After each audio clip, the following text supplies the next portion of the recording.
Late in 1944, in the flat country below Nijmegen, a German listening post reported something its officers did not believe. Not gunfire, not aircraft. Engines. Many engines. The report came from a forward cellar position beside a drainage road, where the men had been told to expect another British attack at first light. That was how the British attacked. The guns opened before dawn. The armor formed in the open. The defenders waited until the first silhouettes appeared, and then the anti-tank guns began their work. But this was not dawn. It was the middle of the night. And above the British lines, the searchlights were not pointing at German positions. They were pointing straight up. The German operator asked the listening post to repeat the message. The answer came back broken by static. A gray light on the clouds. Tracked vehicles moving without headlights. Infantry riding inside shapes the Germans could not identify. Then one voice said, almost calmly, that the ground itself seemed to be moving. Then the line went silent. What rolled out of that darkness was not a normal attack with bad visibility. It was a deliberate attack against the German habit of seeing first. And it forced German commanders to confront a problem they had not prepared for. The British had stopped treating the night as a limitation. They had begun using it as a weapon. By the autumn of 1944, British armored officers in Northwest Europe had learned a brutal lesson. A daylight attack against a prepared German defensive line often began as a plan and ended as a burning road. The pattern was familiar enough to feel like procedure. Artillery opened, the tanks moved. German observers in church towers, haylofts, attic windows, and tree lines watched the columns form. They did not need courage. They needed a telephone and a view. Then the 88s and PaK-40s began firing through the lanes they had already measured. One tank stopped. Another tried to go around it. A third brewed up in the smoke. The infantry behind them lost the armor it needed, and the attack slowed in the very place it had to keep moving. This was not because British soldiers lacked nerve. It was not because every German gun crew was better. It was because the German defensive system was built around one sacred advantage: visibility. The defender saw first. The defender fired first. And in the open fields of Normandy, Belgium, and the Dutch lowlands, that was often enough. The terrain made the problem worse. The country around the Nijmegen salient looked open, but it was full of ditches, raised roads, soft shoulders, wire, flooded patches, and small villages that turned into observation nests. In daylight, every movement announced itself. Tank columns created their own signatures: dust, engine smoke, track marks, and the slow metal flash of vehicles lining up for the start line. German gunners did not have to guess. They waited. A British Corps commander looking at that problem understood the central truth. The German defense did not need to be stronger everywhere. It needed to see the attack at the right moment. Take away that moment, and much of the system became blind metal in prepared holes. That was the idea that began to change the fight. Not more armor, not louder artillery, not another heroic charge across the same exposed ground. The change was simpler and more dangerous. Move the armor when the defenders could not properly see it. Then make sure the armor did not arrive alone. The first obstacle was navigation. A single tank can lose direction in darkness. A squadron can lose formation. An entire armored force moving through flat Dutch farmland at night can become a disaster before the enemy fires a shot. Roads could be mined. Bridges could be damaged. A ditch that looked shallow could swallow a track. A driver staring through a narrow slit might see only mud, hedgerow, and a strip of gray sky. In that world, landmarks vanished. Every field resembled the next field. Every raised road seemed to bend in the wrong direction. So the British turned the sky into a guide. Searchlight units behind the line angled their beams upward, bouncing light off the low cloud cover. The effect was not a spotlight. It was not the hard white cone used to catch aircraft. It was a ceiling of dull, artificial moonlight. Bright enough for a driver to see the next few yards, dim enough to keep German gunners from getting clean targets, strange enough to make the battlefield look unreal. The men called it movement light. Some called it Monty's moonlight. Whatever the name, the principle mattered more than the poetry. The British did not need to illuminate the enemy. They needed to illuminate the way forward without giving the enemy a proper aim point. Then came the second guide, tracer fire. Bofors anti-aircraft guns, used in a role far removed from their original purpose, fired long, flat streams along the intended axis of advance. To the drivers, those lines in the dark became a navigational rail in the sky. Do not follow the road, follow the light above it. The idea looked almost absurd on paper. Tanks guided by reflected cloud glow and strings of tracer, infantry carried forward in converted armored vehicles, artillery timed so closely that the armor advanced into the dying edge of the barrage rather than waiting politely behind it. But the old method had already shown its price. The new method only had to do one thing: arrive before the Germans could turn confusion into aim. The second obstacle was infantry. A tank at night, moving fast through broken ground, can outrun its own protection. That is when it becomes vulnerable. German infantry with Panzerfaust did not need long-range visibility. They needed a ditch, a ruin, a hedge, and one close shot. In daylight, British infantry could move behind the tanks until machine guns, mortars, and open ground cut them apart.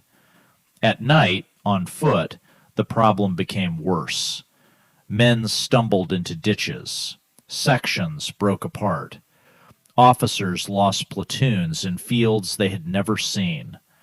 By the time they reached the objective, the tanks might already be fighting alone. The answer was not elegant. It was practical.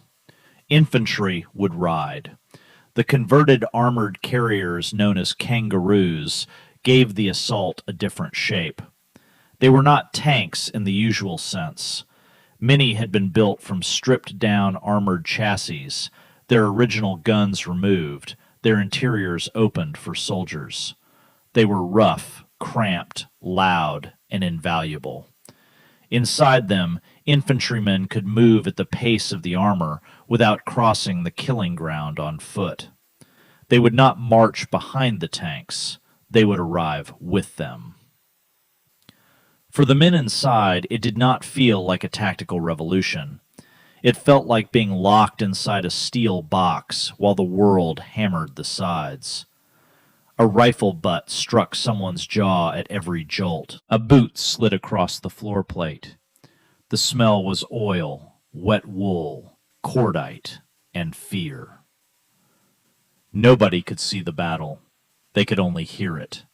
The engine, the track clatter, the shells landing forward, the dull slap of mud against armor. Above them, if a man risked looking upward, he could sometimes see the artificial glow on the cloud base. Not moonlight, not daylight. A dirty gray wash that made the night look wounded. To the Germans waiting ahead, it was worse. Their doctrine had categories: patrol, raid, artillery preparation, infantry attack, tank attack. What came toward them fit none of those categories cleanly. The vehicles did not appear where they expected. They did not pause where they should have paused. Some positions heard engines on one side and then suddenly saw shapes on another. The clouds were glowing, but the ground remained treacherous and indistinct. A gunner could fire, but at what? A muzzle flash revealed him. A shadow might be a tank, or a carrier, or a hedge, or nothing at all. And nothing was exactly what the British wanted the German defenders shooting into.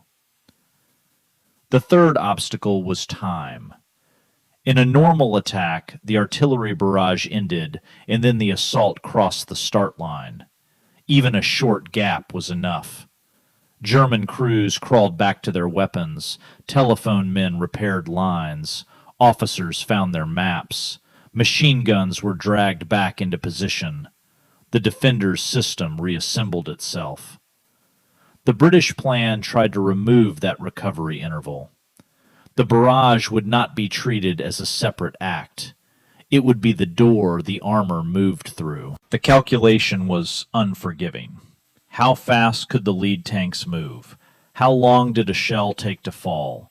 How many yards could be left between the last bursting shells and the first assault vehicles without crushing the attack under friendly fire? This was not romantic soldiering. It was arithmetic, with lives attached to it. Get it wrong by too much in one direction, and the tanks arrived late into a recovered defense. Get it wrong the other way, and the barrage killed the men it was supposed to protect.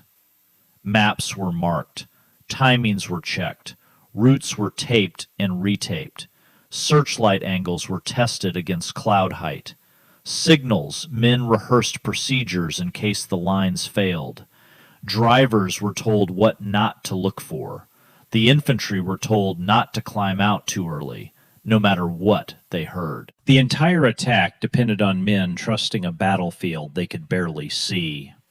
Then the night came. At first, to the German forward troops, it seemed like another British bombardment. Heavy, but not impossible. Then the timing became wrong. The guns were still speaking when engine noise began rising through the darkness. Not behind the barrage, inside its echo. The first British vehicles crossed ground that previous attacks had approached in daylight and paid for yard by yard. This time, the German observers could not build the picture fast enough. They saw fragments, a sloping silhouette, a flare of tracer overhead, a low gray wash in the clouds, a vehicle passing through smoke where no vehicle should already be. Some anti-tank guns fired early and gave away their positions. Others waited too long. Some commanders tried to order local countermeasures, then discovered that their forward line was no longer reporting coherently. A platoon that sounded intact 5 minutes earlier had stopped answering. A roadblock believed to be secure had been driven through. A ditch line that should have delayed infantry had been crossed by men who had arrived in armor. The attack was not silent. It was worse than silent. It was impossible to interpret. The noise was everywhere. Engines, tracks, artillery, shouted orders, ricochets, and the strange hiss of tracer overhead. In daylight, a German officer could place that noise on a map. At night, under artificial moonlight, it became a storm with direction but no shape. And once the British infantry dismounted, the shock changed form again.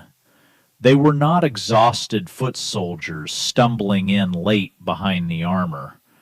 They were already there, wet, shaken, deafened, but there.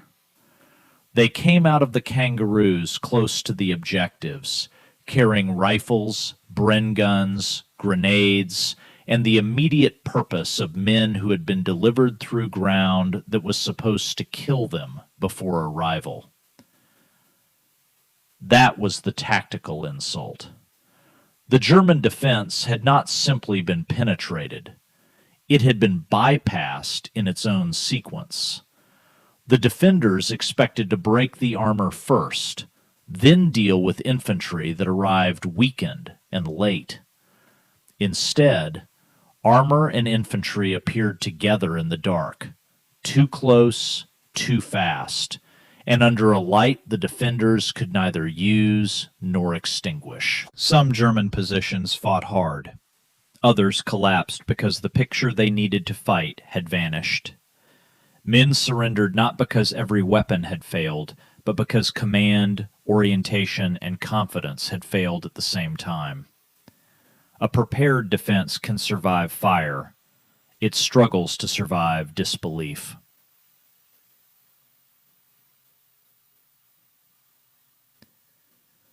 By morning, the maps told only part of the story.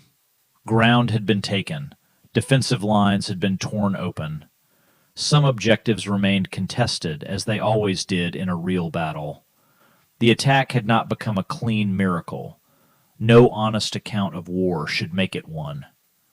But the effect inside German command posts was larger than the strip of terrain gained. Reports came in that sounded like errors. British armor had moved in darkness. British infantry had arrived with the armor. Searchlights had created enough light for movement without giving defenders proper visibility. Tracer had marked the axis. Artillery had not ended before the attack. It had covered the attack as it came in. The details mattered because each one attacked a different assumption. The Germans had assumed darkness slowed an attacker more than a defender. The British had made darkness slow the defender's understanding. The Germans had assumed armor needed visibility to coordinate. The British had used light without surrendering aim points. The Germans had assumed infantry would trail behind. The British had carried infantry through the killing ground in steel. The Germans had assumed the pause after the barrage would give them time to reset. The British had tried to erase the pause. That was why the night attack frightened commanders far beyond the immediate line. Not because it won every yard, because it threatened the logic behind holding any yard after sunset. The British Army that created this method was not a machine of perfect innovation. It was tired, overstretched, and often accused of moving too slowly. Its armored doctrine had suffered painful lessons in France, in the desert, and again in Normandy. Its tanks were not always the best. Its attacks were not always graceful. But armies change when the cost of habit becomes unbearable. By late 1944, the habit was clear. Attack in daylight. Let the enemy see.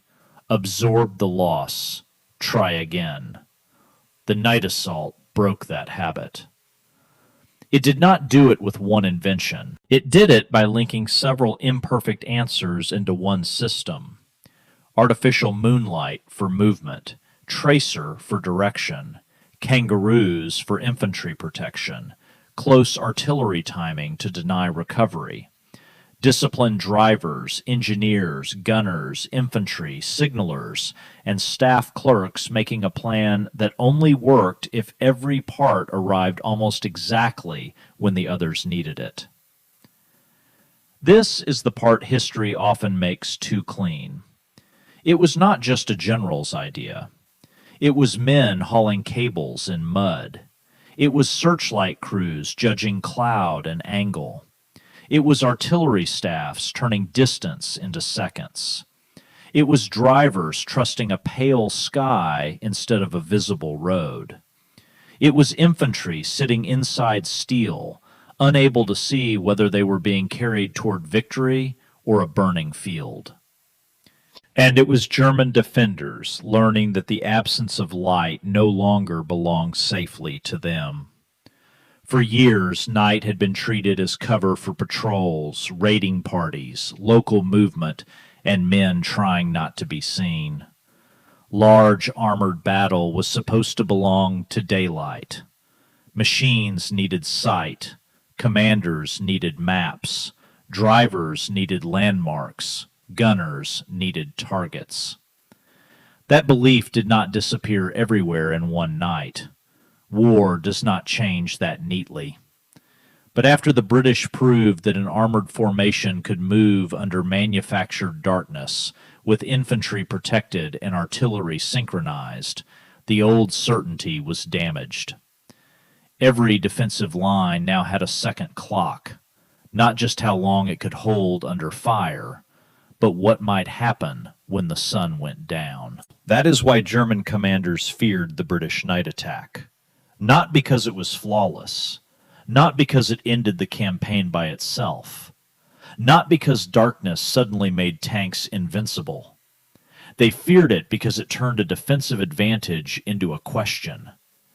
If the attacker could bring his own moon, mark his own road in the sky, carry his infantry through the kill zone, and arrive before the barrage had finished echoing, then darkness was no longer a shield for the defender.